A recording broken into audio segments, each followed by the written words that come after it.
Hello everyone, very very good evening. कैसे हो? Hope करता हूँ आप सब लोग अच्छे ही होंगे। सो फ्रेंड्स, आज की इस महामैराथन की क्लास में आप सभी लोगों का बहुत बहुत स्वागत है। इस वीडियो में मैंने जितने भी क्वेश्चंस लिए हैं सारे के सारे प्रीवियस ईयर के क्वेश्चन लिए हैं, यानी कि सीटेट 2018 के एग्जाम में ये क्वेश्चन पूछे गए थे। तो जितने भी क्वेश्चंस आपके करेक्ट होते हैं तो कमेंट बॉक्स में अपना स्कोर जरूर बताना। और भी क्लासेस अगर आप लोगों को देखनी है तो आप लोग प्ले लिस्ट में जाके देख सकते हैं। आज 2 जनवरी है, मात्र 19 दिन का समय आपके पास है। तो जितना हो सके इन 19 दिनों में आप लोग जो है प्रीवियस क्वेश्चन की प्रैक्टिस कर लीजिए। ओके, केवल प्रीवियस क्वेश्चन आपको लगाना है।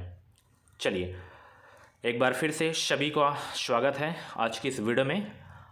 चलिए, पहला प्रश्न आपकी स्क्रीन पे आ गया है।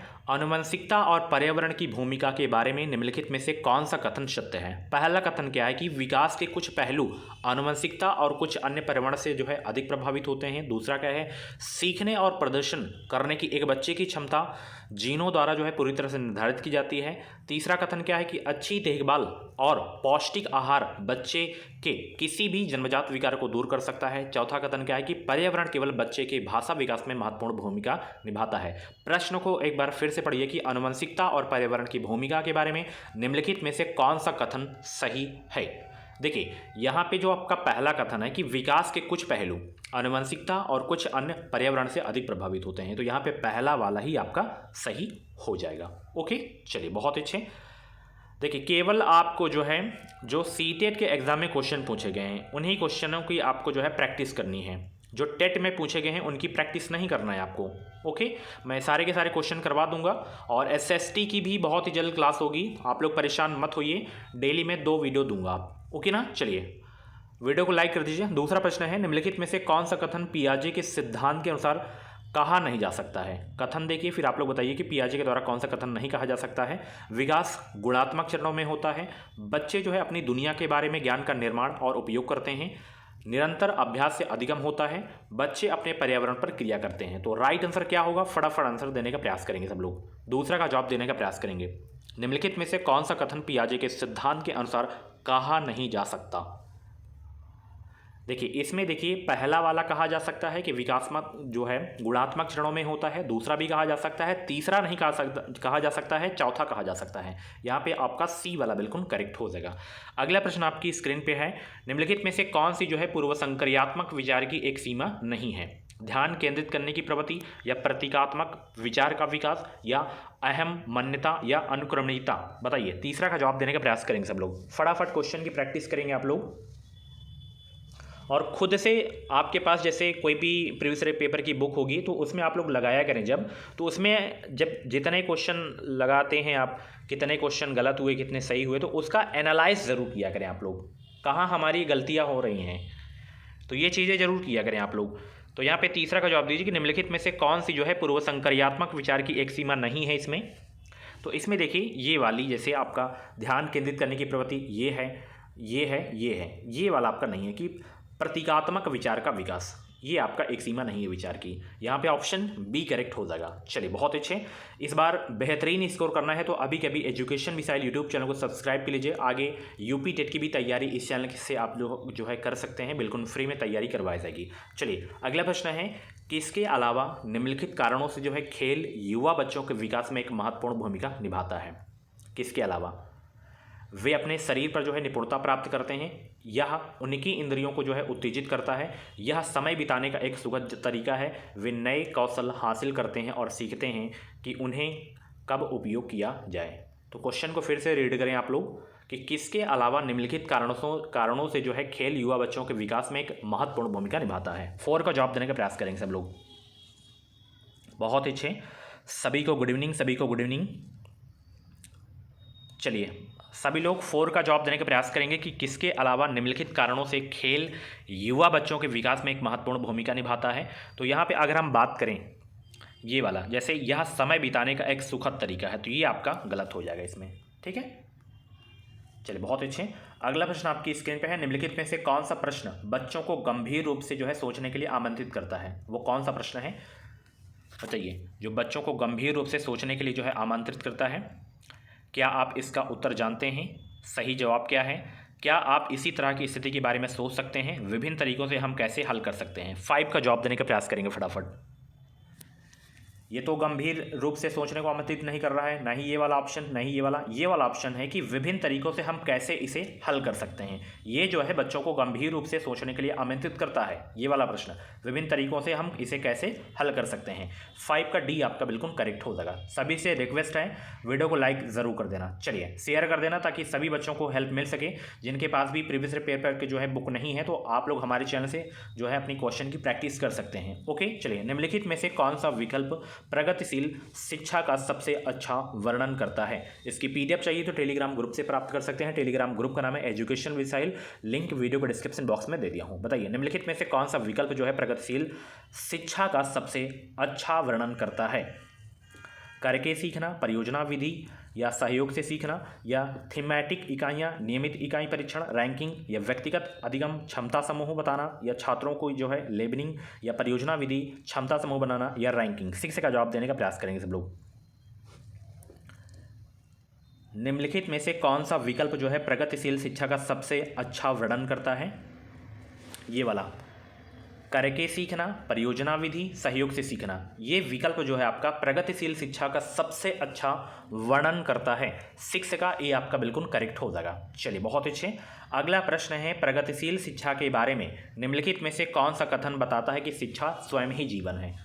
बताइए प्रगतिशील शिक्षा के बारे में निम्नलिखित में से कौन सा कथन बताता है कि शिक्षा स्वयं ही जीवन है। देखिए अगर एक मैं अपडेट बता दे रहा हूँ, अगर आप लोग जो है बीएड किए हैं, ग्रेजुएशन में आपका 50% है तो आप बिहार एस्टेट का फॉर्म ज़रूर भर दीजिएगा, क्योंकि अब बिहार में हर साल अगस्त में वैकेंसी आएंगी, ठीक है ना।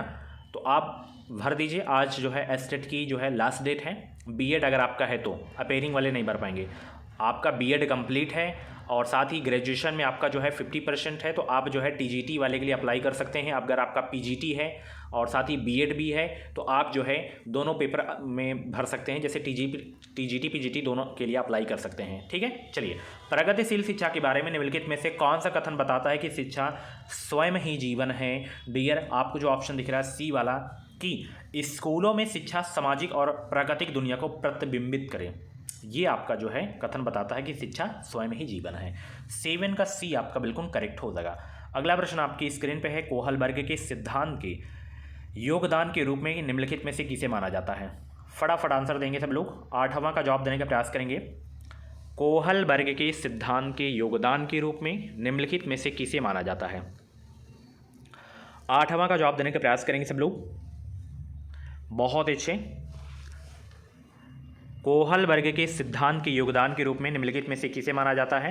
ये वाला, उनके सिद्धांत ने संज्ञानात्मक परिपक्वता और नैतिक परिपक्वता के बीच एक सहयोग का समर्थन किया है, ठीक है। यहाँ पे आपका ऑप्शन ए करेक्ट हो जाएगा। अगला प्रश्न आपकी स्क्रीन पे है। 9 का जवाब देने का प्रयास करेंगे। निकटवर्ती विकास का क्षेत्र संदर्भित करता है किसको।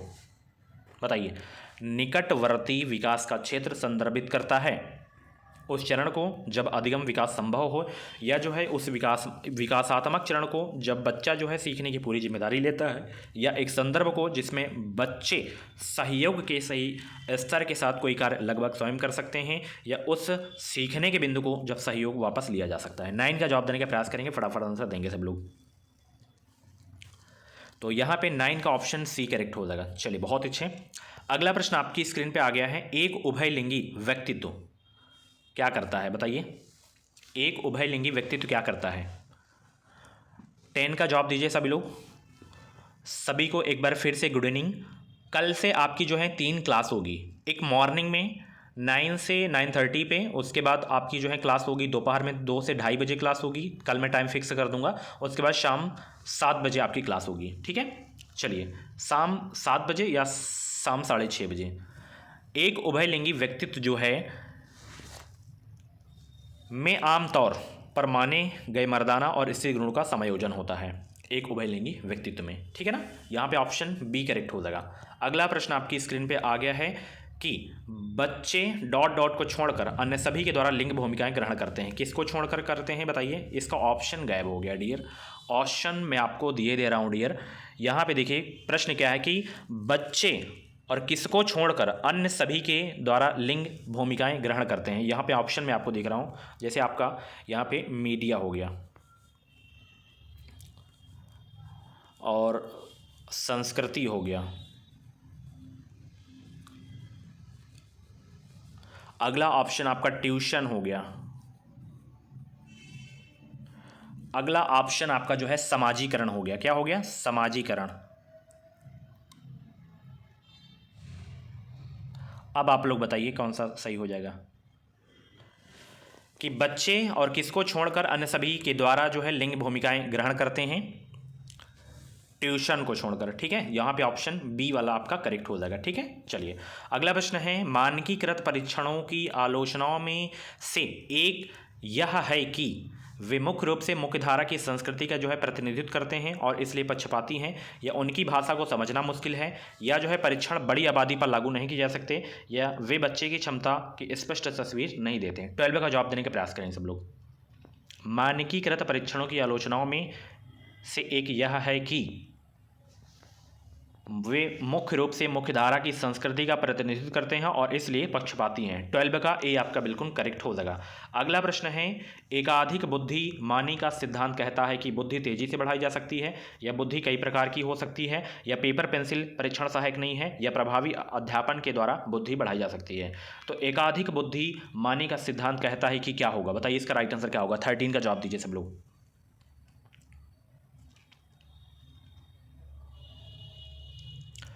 तो एकाधिक बुद्धिमानी का सिद्धांत कहता है कि बुद्धि कई प्रकार की हो सकती है। ठीक है, यहाँ पे 13 का बी आपका बिल्कुल करेक्ट हो जाएगा।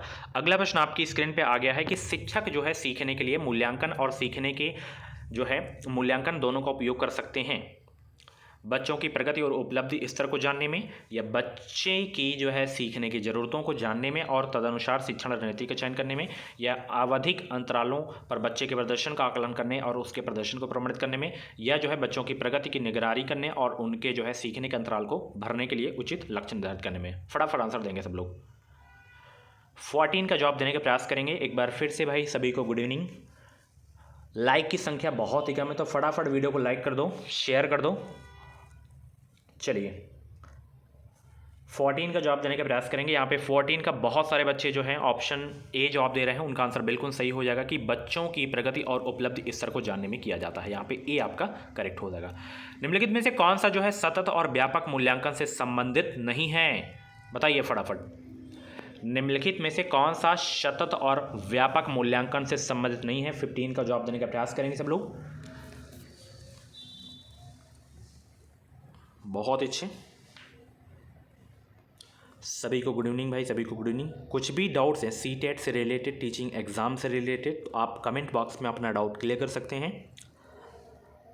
इस टाइम आप इंस्टा पे आप मुझे जो है नहीं मैसेज कर सकते हैं, आप कमेंट बॉक्स में ही अपना जो है डाउट क्लियर कर सकते हैं। तो इसमें से देखिए कौन सा जो है सतत और व्यापक मूल्यांकन से संबंधित नहीं है? इसमें आपका जो है डी वाला कि यह बच्चों को धीमे, खराब या बुद्धिमान के रूप में चिन्हित करने में उपयोगी होता है, ये सतत और व्यापक मूल्यांकन से संबंधित नहीं है। 15 का डी आपका बिल्कुल करेक्ट हो जाएगा। चलिए, बच्चों में प्रतिभाशालिता डॉट डॉट के कारण हो सकती है। किसके कारण हो सकती है? आनुवंशिकता और वातावरण के बीच अंतः क्रिया करके, या एक संसाधन समृद्ध वातावरण से, या सफल माता पिता से, या अनुशासित दिनचर्या से। फटाफट आंसर देने का प्रयास करेंगे। आंसर सोचने का ज़्यादा समय चाहिए तो आप लोग वीडियो को रोक भी सकते हैं। तो आनुवंशिकता और वातावरण के बीच अंतर क्रिया, कौन सा ऑप्शन सही होगा? फटाफट जवाब दीजिए। क्वेश्चन को फिर से देख सकते हैं कि बच्चों में प्रतिभाशीलता क्या है? प्रतिभाशालिता किसके कारण हो सकती है? तो ये हो सकती है डियर आनुवंशिकता और वातावरण के बीच अंतःक्रिया से। यहाँ पे ऑप्शन ए करेक्ट हो जाएगा। चलिए, बहुत अच्छे। अगला प्रश्न आपकी स्क्रीन पे है, सामाजिक आर्थिक रूप से वंचित पृष्ठभूमि से आने वाले बच्चों को कक्षा के माहौल की आवश्यकता होती है जो उन्हें अच्छा व्यवहार सिखाता है, या उनके सांस्कृतिक और भाषाई ज्ञान को महत्व देता है तथा उनका जो उपयोग करता है, या जो है उनके भाषा के उपयोग को हतोत्साहित करता है ताकि वे मुख्य धारा की भाषा सीख सकें, या बच्चों को उनकी क्षमताओं के आकार पर वर्गीकृत करता है। 17 का राइट आंसर क्या होगा? जवाब देने का प्रयास करेंगे। आंसर सोचने का ज़्यादा समय चाहिए तो आप लोग वीडियो को रोक भी सकते हैं। और डेली कम से कम 2 से 3 आप पेपर लगाइए। अगर 50 पेपर लगा के जाते हैं, आपको सीटेट क्वालिफाई करने से कोई भी नहीं रोक सकता। जितने आपके ऑनलाइन वाले एग्ज़ाम हुए थे, अभी 2021-22 वाला, तो इनको ज़रूर लगा के जाना आप लोग, ठीक है। कल से मैं नए क्वेश्चन नहीं करवाऊँगा क्योंकि पैटर्न पुराना ज़्यादा नहीं पूछेगा, नए ही क्वेश्चन पूछेंगे।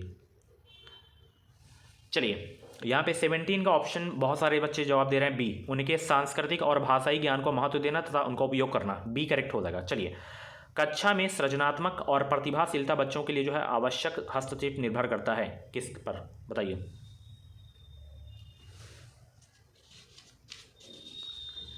एटीन का भाई जवाब दीजिए सब लोग। कक्षा में सृजनात्मक और प्रतिभाशाली बच्चों के लिए जो है आवश्यक हस्तक्षेप निर्भर करता है।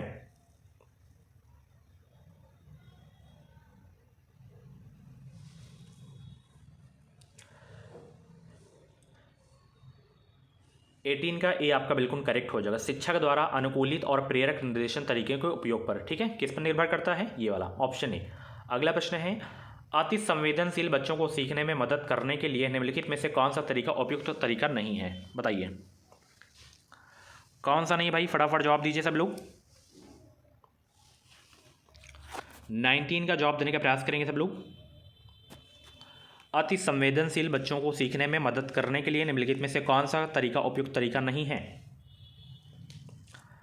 और लैंग्वेज में आपको ग्रामर नहीं पढ़ना है, ग्रामर के मात्र 2 क्वेश्चन पूछे जाएंगे, उसके लिए आपको समय अपना जो है व्यस्त नहीं करना है। ज़्यादा से ज़्यादा गद्यांश का अभ्यास में प्रैक्टिस करिए और जितना हो सके आप CDP ज़्यादा पढ़ें, CDP पेडागॉगी पे ज़्यादा फोकस करें आप लोग। तो यहाँ पे 19 का डी आपका बिल्कुल करेक्ट हो जाएगा, ठीक है। चलिए बहुत अच्छे। अगला प्रश्न आपकी स्क्रीन पे है, अलग अलग सोच वाले पैटर्न उन बच्चों की पहचान करते हैं जो है विकलांग हैं, सृजनात्मक हैं, प्रत्यास्थी हैं या डिसलेक्सिक्स हैं, बताइए। 20 का जवाब देने का प्रयास करेंगे सब लोग, सभी लोग 20 का जवाब देने का प्रयास करेंगे। अलग अलग सोच वाले पैटर्न उन बच्चों की पहचान करते हैं जो है सृजनात्मक हैं, क्रिएटिव जो होते हैं। यहाँ पे 20 का सी आपका बिल्कुल करेक्ट हो जाएगा। अगला प्रश्न आपकी स्क्रीन पे आ गया है कि निम्नलिखित में से कौन सा जो है शिक्षक द्वारा कक्षा में बच्चों के लिए समस्या हल करने के तरीके का वर्णन नहीं कर सकता है। कौन सा है भाई, बताइए सब लोग। निम्नलिखित में से कौन सा शिक्षक द्वारा कक्षा में बच्चों के लिए समस्या हल करने के तरीके का वर्णन नहीं कर सकता है, ये वाला नहीं कर सकता है। अभिसरण उत्तरों वाले प्रश्न पूछना, यहाँ पे ऑप्शन डी करेक्ट हो जाएगा। चलिए अगला प्रश्न आपकी स्क्रीन पे आ गया है, निम्नलिखित में से कौन सा एक संवेग है। यहाँ पे स्मृति है, डर है, ध्यान है, उत्तेजना है, तो इसमें से संवेग कौन सा है, बताइए। यहाँ पे आपका जो है डर एक संवेग है। 22 का बी आपका बिल्कुल करेक्ट हो जाएगा। अगला प्रश्न आपकी स्क्रीन पे है। अगला प्रश्न ये है कि एक 3 साल का बच्चा बताता है कि दूध बूथ पर एक मशीन द्वारा दूध का उत्पादन होता है। निम्नलिखित में से कौन सा बच्चे की समझ का सबसे अच्छा स्पष्टीकरण प्रदान करता है, बताइए। बच्चे को दुनिया का बहुत समित अनावरण ज्ञान है, कौन सा ऑप्शन होगा, बताइए सब लोग। बिल्कुल सरल प्रश्न है, पहले बहुत क्वेश्चन रिपीट होते थे CTET में, जब से ऑनलाइन एग्ज़ाम हुए तब से थोड़ा पैटर्न चेंज हो गया, थोड़ा डीपली क्वेश्चन पूछे जाते हैं अब। तो यहाँ पे ऑप्शन कौन सा सही होगा, 23 का जवाब दीजिए। क्वेश्चन को फिर से एक बार रीड कर सकते हैं आप लोग। तो बच्चे की समझ का सबसे अच्छा स्पष्टीकरण जो है प्रदान करता है ऑप्शन आपका जो है बी वाला, कि बच्चे का जवाब दूध बूथ से दूध खरीदने के अपने जो है अनुभव पर आधारित है। यहाँ पे ऑप्शन बी करेक्ट हो जाएगा। अगला प्रश्न, निम्नलिखित में से कौन सा शिक्षक की भूमिका का सबसे अच्छा वर्णन करता है, बताइए। निम्नलिखित में से कौन सा शिक्षक की भूमिका का सबसे अच्छा वर्णन करता है। इसकी PDF टेलीग्राम ग्रुप पे मिल जाएगी, एक बार रिवाइज जरूर कर लेना आप लोग कम समय में। 24 का डी आपका बिल्कुल करेक्ट हो जाएगा, ठीक है। यानी कि आराम के लिए जगह बनाना जहां बच्चे संवाद और पूछताछ के माध्यम से सीखते हैं, ये जो है शिक्षक की भूमिका का सबसे अच्छा वर्णन करता है, ठीक है ना। चलिए बहुत अच्छे। निम्नलिखित में से जो है कौन सी कक्षा समृद्ध शिक्षा को प्रोत्साहित करती है। 25 का जवाब दीजिए सब लोग।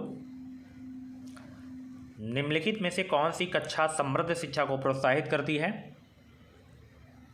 ये वाला आपका ऑप्शन बी वाला, कि वह कक्षा जिसमें खुली गतिविधि कोने में हो और विभिन्न प्रकार के बाल साहित्य खुली ताक में जो है रखी हो, जो दिन के किसी भी समय प्राप्त किया जा सके। 25 का बी आपका बिल्कुल करेक्ट हो जाएगा।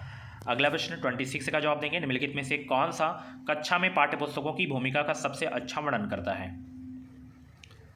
बताइए सब लोग, निम्नलिखित में से कौन सा कक्षा में पाठ्य पुस्तकों की भूमिका का सबसे अच्छा वर्णन करता है?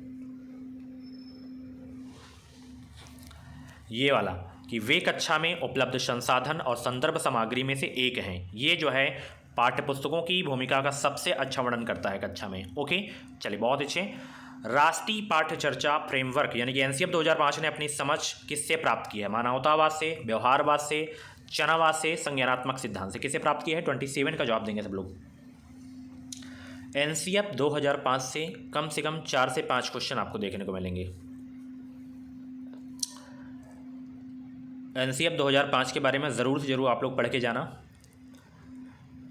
तो राष्ट्रीय पाठ्य चर्चा फ्रेमवर्क 2005 ने अपनी समझ किससे प्राप्त की है? चनावाद से। ठीक है, यहाँ पे सी आपका बिल्कुल करेक्ट हो जाएगा। अगला प्रश्न आपकी स्क्रीन पे है, कक्षा में बच्चों को प्रेरित समझा जा सकता है यदि वह जो है अच्छी तरह से वर्दी पहने स्कूल में आते हैं, या वे कक्षा में अनुशासन बनाए रखते हैं, या वे सभी उपस्थिति में नियमित हैं, या वे शिक्षक से स्पष्टीकरण प्राप्त करने के लिए प्रश्न पूछते हैं। फटाफट आंसर देंगे सब लोग। कक्षा में बच्चों को प्रेरित समझा जा सकता है यदि वह क्या हो? यार लाइक कर दो, वीडियो को लाइक कर दो। चलिए, कुछ भी डाउट्स है तो ये मेरा व्हाट्सएप नंबर नोट कर सकते हैं आप लोग, 7905632533 पे आप लोग हमें मैसेज कर सकते हो, व्हाट्सएप मैसेज। कॉल्स किसी को भी नहीं करना है, व्हाट्सएप केवल आपको करना है। कुछ भी जानकारी लेनी है तो आप यहाँ पे मैसेज करें, आपको रिप्लाई दिया जाएगा। समय लगेगा बट रिप्लाई सबको दिया जाएगा। तो कक्षा में बच्चों को प्रेरित समझा जा सकता है यदि वह जो हैं, ये वाला ऑप्शन सही दिख रहा है, वे शिक्षक से स्पष्टीकरण प्राप्त करने के लिए जो है प्रश्न पूछते हैं। ये ऑप्शन डी करेक्ट हो जाएगा। चलिए बहुत अच्छे। निम्नलिखित में से कौन सा बच्चों में अधिगम में सुधार करने के लिए सबसे अधिक उपयुक्त है? कौन सा है बताइए? बहुत अच्छे। 29 का फटाफट आंसर देंगे सब लोग। निम्नलिखित में से कौन सा बच्चों में अधिगम में सुधार करने के लिए सबसे अधिक उपयुक्त है? ये वाला, कि शिक्षक को वास्तविक जीवन स्थितियों पर बच्चों को एक दूसरे के साथ बातचीत करने में मदद करनी चाहिए। 29 का डी आपका बिल्कुल करेक्ट हो जाएगा। अनुशासन जो अधिगम वातावरण में एक जो है महत्वपूर्ण भूमिका निभाता है, किस तरह की मदद करता है? बताइए, किस तरह की मदद करता है? बच्चों को अपनी शिक्षा को विनियमित और मॉनिटर करने के लिए, चुप्पी साधे रहने के लिए, या शिक्षकों को निर्देश देने में, या बच्चों को उनके पाठ रटकर याद करने में। 30 का जवाब दीजिए सब लोग भाई। सीडीपी का यह लास्ट क्वेश्चन है। अब ईवीएस के क्वेश्चन आपको सॉल्व करने हैं। तो पहला ऑप्शन दिख रहा है कि बच्चों को अपनी शिक्षा को विनियमित और मॉनिटर करने के लिए, ये जो आपका है सही हो जाएगा। 30 का ए आपका बिल्कुल करेक्ट हो जाएगा। चलिए, ईवीएस के क्वेश्चन स्टार्ट हो गए हैं। भारत में बिहार के सापेक्ष जम्मू कश्मीर और गोवा की स्थिति क्या है? तो इसका मैं आंसर बता दे रहा हूँ। यहाँ पे ऑप्शन जो आपका सही होगा डियर, देखिए मैप से एक क्वेश्चन 100% आपके एग्जाम में आएंगे। ठीक है, तो थोड़ा बहुत आप मैप देख लेना, डाउनलोड कर लेना गूगल से मैप, उसको देख लेना कि कौन सा राज्य कहाँ पे है, किस दिशा में है, तो इसको जरूर देख लेना। यहाँ पे ऑप्शन सी करेक्ट हो जाएगा, उत्तर पश्चिम और दक्षिण पश्चिम में हो जाएगा। ठीक है, बिहार के सापेक्ष। वाष्पीकरण की प्रक्रिया निम्नलिखित में से किस स्थिति में जो है सबसे धीमी होगी? बताइए, वाष्पीकरण की प्रक्रिया निम्नलिखित में से किस स्थिति में सबसे धीमी होगी? 62 का जवाब दीजिए। और बिल्कुल इसी लेवल के क्वेश्चन आपको देखने को मिलेंगे, बिल्कुल हलवा आपको नहीं देखने को मिलेगा। ये सीटेट है, यूपी टेट नहीं है। जितना हो सके उतना आप लोग प्रैक्टिस करिए। आप लोग सिर्फ प्रीवियस क्वेश्चन की प्रैक्टिस करना है आपको, फालतू के क्वेश्चन आपको नहीं देखना है, टाइम अपना वेस्ट नहीं करना है। सतह क्षेत्र और तापमान दोनों में कमी। ठीक है, प्रश्न क्या था कि वाष्पीकरण की प्रक्रिया निम्नलिखित में से किस स्थिति में सबसे कमी होगी? सतह क्षेत्र और ताप दोनों में कमी। ऑप्शन डी करेक्ट हो जाएगा। चलिए, स्थानों, दूरियों और दिशाओं की सापेक्ष स्थिति को समझने की क्षमता क्या है? दिशात्मक कौशल, चित्रक कौशल, स्थिति कौशल, या ग्राफिक कौशल? 63 का जवाब दीजिए सब लोग। वीडियो को लाइक कर दो, बहुत ही कम लाइक है, फटाफट वीडियो को लाइक करो। लाइक करने से कुछ नहीं, थोड़ा सा मोटिवेशन आता है, और भी बड़ी क्लास लाऊंगा, और भी ज़बरदस्त क्वेश्चन मैं आप लोगों के सामने ऐसे ही लाता रहूँगा डेली। स्थानों, दूरियों और दिशाओं की सापेक्ष स्थिति को समझने की क्षमता है क्या? चित्रण कौशल आपका हो जाएगा, मैपिंग स्किल। चलिए अगला प्रश्न आपकी स्क्रीन पे है, किस राष्ट्रीय पाठ्यचर्चा फ्रेमवर्क एनसीएफ ने प्राथमिक स्तर पर एक एकीकृत पाठ्यचर्चा क्षेत्र के रूप में पढ़ाए जाने के लिए पर्यावरण अध्ययन की सिफारिश की थी? कौन सा एनसीएफ है बताइए? फटाफट आंसर देने का प्रयास करेंगे भाई सब लोग। तो एनसीएफ 1975 ने प्राथमिक स्तर पर एक एकीकृत पाठ्यचर्चा क्षेत्र के रूप में पढ़ाए जाने के लिए पर्यावरण अध्ययन की सिफारिश की थी। ओके, यहाँ पे ऑप्शन डी करेक्ट हो जाएगा। चलिए अगला प्रश्न आपकी स्क्रीन पे है, भारत में किस क्षेत्र में स्थानांतरित खेती करने का रिवाज है? बताइए वो कौन सा क्षेत्र है जहाँ पे स्थानांतरित खेती करने का रिवाज है? बहुत अच्छे, सभी को गुड इवनिंग भाई, सभी को गुड इवनिंग। वीडियो को लाइक करते रहो, शेयर करते रहो सभी लोग। तो वो देखिए जो आपका क्षेत्र है जहाँ पे स्थानांतरित खेती करने का रिवाज है, वो क्षेत्र है उत्तर पूर्वी क्षेत्र। ठीक है, ऑप्शन ए करेक्ट हो जाएगा। ओके ना, चलिए बहुत अच्छे। यहाँ पे क्या होती है? झूम कृषि होती है उत्तर पूर्वी क्षेत्र में। नदी बांधों से उत्पन्न जो है जल विद्युत के लिए निम्नलिखित में से कौन सा कथन सत्य नहीं है? बताइए, नदी बांधों से उत्पन्न जो है जल विद्युत के लिए निम्नलिखित में से कौन सा कथन सत्य नहीं है? फटाफट आंसर दीजिए सब लोग। सभी को गुड इवनिंग भाई, पूरी क्लास ज़रूर देख के जाना, आधी अधूरी क्लास मत देखा करें। जब भी आपको टाइम मिले तब आप लोग क्लास को देखा करें। कोई ज़रूरी नहीं कि जब क्लास होती है तभी आप लोग देखें, जब आप फ्री हों तभी आप देखिए, और बिल्कुल एक्टिव हो कि आप क्वेश्चन को सॉल्व किया करें। ऐसा सोचिए कि हम एग्ज़ाम हॉल में बैठे हैं। आप अपनी तैयारी को जांचिए, कितने पानी में हैं आप अभी। 19 दिन आपके पास हैं, 19 दिन में भी पढ़कर आप सीटेट को अच्छे नंबरों से पास कर सकते हैं। और वो सिर्फ एक ही तरीका है, प्रीवियस ईयर क्वेश्चन। जितना प्रीवियस ईयर क्वेश्चन लगाएंगे उतना ही आपकी तैयारी में जो है मदद करेगा ये, क्योंकि क्वेश्चन रिपीट होते हैं। 66 का यहाँ पे ए आपका बिल्कुल करेक्ट होगा। कौन सा कथन सत्य नहीं कि बांध टिकाऊ विकास को प्रोत्साहित करते हैं? ये आपका गलत है। निम्नलिखित में से कौन सी ग्रीन हाउस गैसें हैं? बताइए कौन सी ग्रीन हाउस गैसें हैं इसमें? कार्बन डाइऑक्साइड, मीथेन, जलवाष्प या उपयुक्त सभी? इसमें आपका सही होगा ऑल ऑफ द एबव, यानी कि उपयुक्त सभी, यानी कि कार्बन डाइऑक्साइड, मीथेन, जलवाष्प ये सभी क्या हैं? ग्रीन हाउस गैसें हैं। ओके, ऑप्शन डी करेक्ट हो जाएगा। अगला प्रश्न है, भारत में ठंडे रेगिस्तान मानसून से प्रभावित क्यों नहीं होते हैं? बताइए, भारत में ठंडे रेगिस्तान मानसून से प्रभावित क्यों नहीं होते हैं?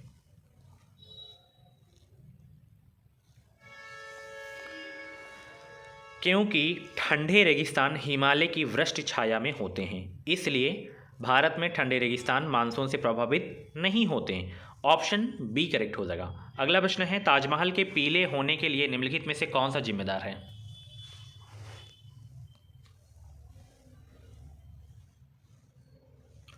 Nitrogen dioxide, sulphur dioxide, sulphur chlorine? यहाँ पे सल्फर डाइऑक्साइड ताजमहल के पीले होने का जो है मुख्य जिम्मेदार है। ऑप्शन बी करेक्ट हो जाएगा। अगला प्रश्न आपकी स्क्रीन पे है, गोलकोंडा किला किसने बनवाया था? बताइए, चोल राजवंश, चालुक्य राजवंश, काकतीय राजवंश, पल्लव राजवंश? गोलकोंडा किला किसने बनवाया था बताइए सब लोग। ये तेलंगाना में आपका है।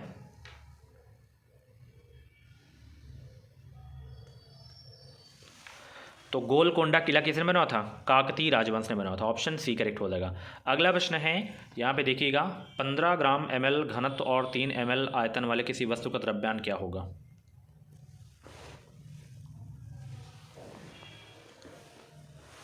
तो घनत्व तो यहाँ पे पूछा जा रहा है, बताइए द्रव्यमान क्या होगा? तो घनत्व तो बराबर क्या होता है? द्रव्यमान अपान आयतन। तो द्रव्यमान यहाँ पे क्या है? 15 है, और घनत्व कितना है? 3। तो 15 का 3 में मल्टीप्लाई कर देंगे, 45 ग्राम निकल के आ जाएगा। ठीक है, चलिए बहुत ही सरल प्रश्न था। निम्नलिखित में से कौन सी अदिश राशि है? बताइए इसमें से। अदिश राशि कौन सी है? 72 का जवाब दीजिए सब लोग भाई।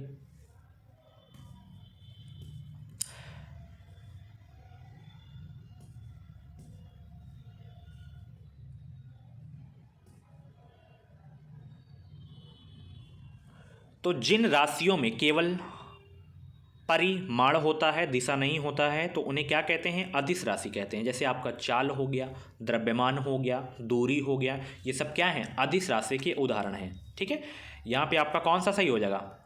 ऑप्शन ए, द्रव्यमान। ठीक है, ऑप्शन ए करेक्ट हो जाएगा। अगला प्रश्न आपकी स्क्रीन पे है, एक ऐसी वस्तु जिसमें से कोई प्रकाश किरण गुजर नहीं सकती कहलाती है? अपारदर्शी, पारदर्शी, उत्तल, पारभासी। बिल्कुल सरल प्रश्न है, बच्चों वाला प्रश्न है, फटाफट आंसर दीजिए सभी लोग।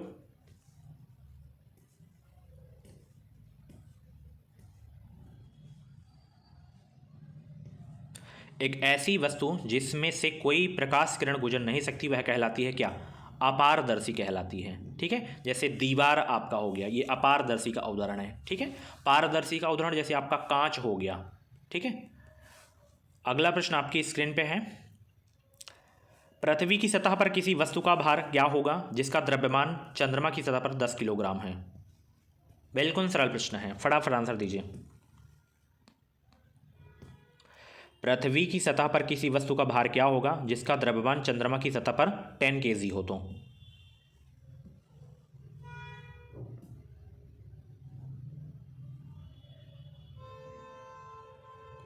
सीधा सीधा 10 का मल्टीप्लाई 6 में कर दीजिए, 60 kg आपका आ जाएगा। ठीक है, 1/6 होता है इसका ज़्यादा। अगला प्रश्न आपकी स्क्रीन पे आ गया है, सभी लोग जवाब दीजिए। एक विलेय का विघटन दर किस पर निर्भर करता है? दाब पर, तापमान पर, सतह क्षेत्र पर, या भार पर?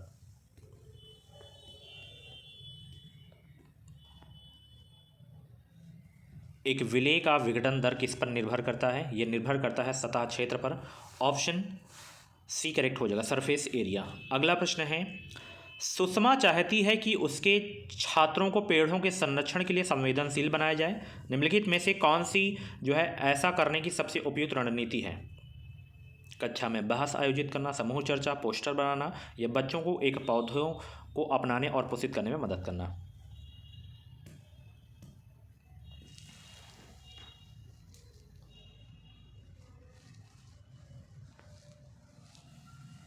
यहाँ पे 76 का डी आपका बिल्कुल करेक्ट हो जाएगा। ओके, चलिए बहुत अच्छे। अगला प्रश्न आपकी स्क्रीन पे आ गया है, सभी लोग जवाब दीजिएंगे कि आज क्या है, अभय ने अपने छात्रों से उन बीमारियों पर समूह में जो है एक सर्वेक्षण करने के लिए जो है कहा कि जिनसे उनके पड़ोस के लोग पीड़ित थे। पाठ्यपुस्तक में सर्वेक्षण का उल्लेख नहीं किया गया। इस शिक्षण अधिगम की रणनीति के लिए कौन सा विकल्प प्रासंगिक नहीं है? विकल्प देखिए फिर आप लोग बताइए कौन सा प्रासंगिक नहीं है।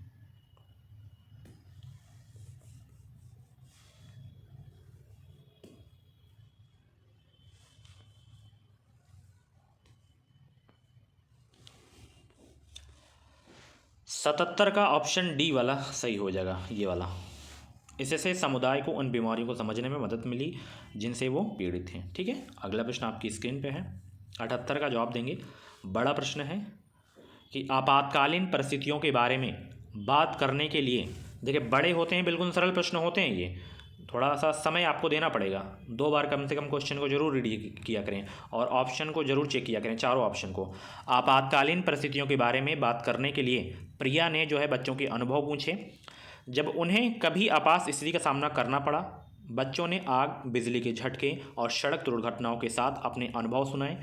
उन्होंने प्रश्न जो है पूछे, उनकी मौजूदा समझ का आकलन किया और समाचार पत्रों से जो है सड़क सुरक्षा विज्ञापनों जैसे संसाधनों का उपयोग करके सुरक्षा पहलुओं पर चर्चा की और क्रमशः आग और बिजली के झटके पर सुरक्षा दिशा निर्देशों पर चर्चा लिए। एलपीजी और इलेक्ट्रिक बिल का इस्तेमाल किया। प्रिया द्वारा अपनाया गया सबसे उपयुक्त दृष्टिकोण कौन सा है? क्वेश्चन को एक बार पहले आप लोग अपने मन में पढ़िए, अच्छे से पढ़िए अच्छे से। तो सबसे उपयुक्त दृष्टिकोण इसमें कौन सा हो जाएगा, अब आपको बताना है।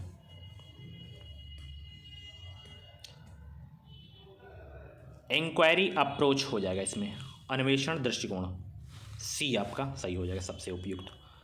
समुदाय एक महत्वपूर्ण शिक्षण और अधिगम संसाधन है क्योंकि, यह सस्ता और सुलभ है, या बुजुर्ग लोग बुद्धिमान और उनके पास समय है, या वास्तविक परिस्थिति में सीखने का अवसर प्रदान करता है, या कोई भी समुदाय में उपलब्ध समस्त ज्ञान को जो है बिना आलोचना के स्वीकार करता है।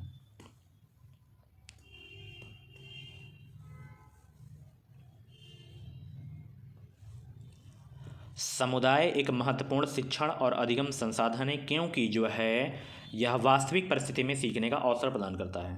मैंने आपको बताया था ना, अवसर अगर आपको ऑप्शन में दिखे तो आपका पॉजिटिव होता है, वही आपका आंसर सही हो जाता है। अगला प्रश्न आपकी स्क्रीन पे आ गया है। ईवीएस शिक्षण अधिगम में कक्षा में प्राप्त अधिगम को विद्यालय के बाहर के जीवन से जोड़ने और इसे समृद्ध करने का तात्पर्य है क्या? पाठ्य पुस्तकों से बाहर जाना, या वैश्विक पर्यावरण मुद्दों और जो है चिंताओं को पाठ्य पुस्तकों से जो है लिंक करना, या पूर्ण विद्यालय दृष्टिकोण, या पाठ्य चर्चा से बाहर जाना।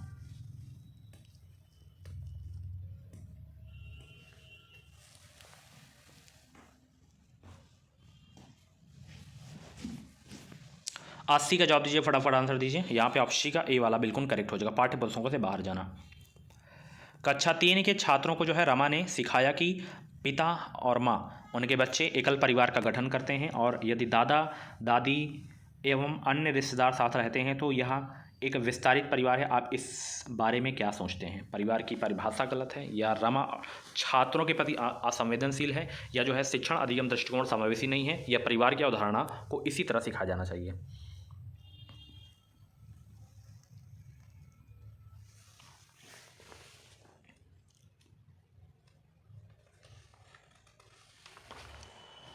एट्टी 1 का सी आपका बिल्कुल करेक्ट हो जाएगा, शिक्षण अधिगम दृष्टिकोण समावेशी नहीं है।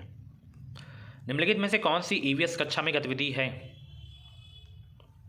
चित्र खींचना, फील्ड भ्रमण, या श्याम पाठ का उपयोग, उपयुक्त सभी। एक बात नोट कर लेना, सीटेट में उपयुक्त सभी वाले जो ऑप्शन होते हैं वो 100% सही होते हैं, ठीक है ना। उपयुक्त सभी दिखें उसी में टिक करना, 99% आपका सही होगा वही ऑप्शन, ठीक है। तो यहाँ पे ऑप्शन डी करेक्ट हो जाएगा। टेट में ये नहीं काम करता, सी टेट में ज़्यादा काम करता है। पर्यावरण अध्ययन पाठ्यक्रम बच्चों की समग्र शिक्षा का जो है कारण बन सकता है यदि यह है एकीकृत, समावेशी, विषयगत, या उपयुक्त सभी। तो एकीकृत, समावेशी, विषयगत तीनों हो तब बन सकता है, उपयुक्त सभी आपका इसमें भी सही हो जाएगा। ईवीएस पाठ्य पुस्तक में सपेरों पर एक अध्याय है, इसका उद्देश्य बच्चों को जागरूक करना और संवेदनशील बनाना है कि यह एक जो है अवैध कार्य है, या सपेरों के लिए, क्योंकि बच्चों इन दिनों अक्सर उन्हें नहीं देखते, या सपेरों सांपों को नुकसान नहीं पहुंचाएं और उन्हें अपनी आजीविका से वंचित करने से पहले जो विकल्पों को प्रदान करने सकता है। बताइए कौन सा ऑप्शन सही होगा?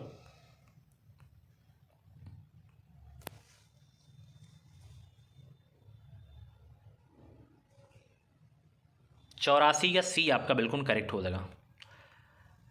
विद्यालय में मिड डे मील की समय जो है कौन सा शब्द से जो है प्रासंगिक है?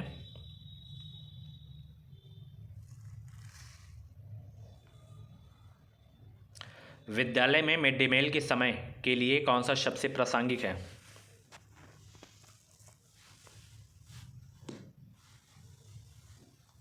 अवसर आपको दिख गया ना, तो यही आपका सही हो जाएगा। यह ईवीएस शिक्षण अधिगम के लिए एक अच्छा शिक्षण अधिगम का अवसर है।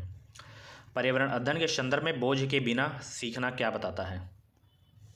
स्कूल बैग का कम वजन, ईवीएस पाठ्यपुस्तकों में अध्यायों की कम संख्या, अबोध का भार कम करने की जरूरत है, ईवीएस पाठ्यक्रम को आधा कम करने की जरूरत है।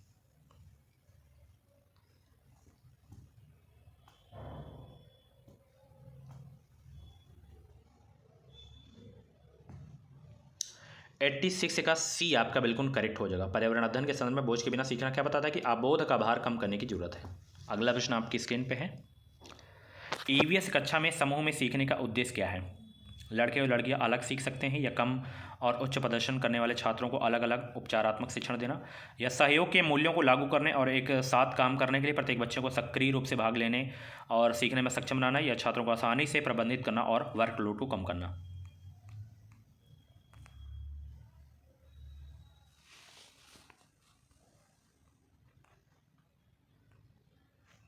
सक्रिय ऑप्शन में दिखे जाए वही आपका सही होता है, ऑप्शन सी करेक्ट हो जाएगा। बाला का पूरा रूप क्या है? फुल फॉर्म बताना है।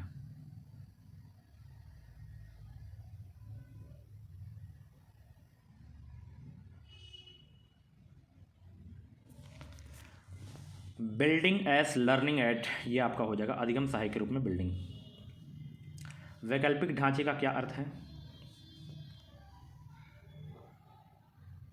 वैकल्पिक ढांचे का क्या अर्थ है भाई, बताइए सब लोग। तो वैकल्पिक ढांचे का क्या अर्थ है? वैकल्पिक ढांचे का अर्थ है क्या है, बताइए। ऑप्शन देख लीजिए, फटाफट जवाब दीजिए।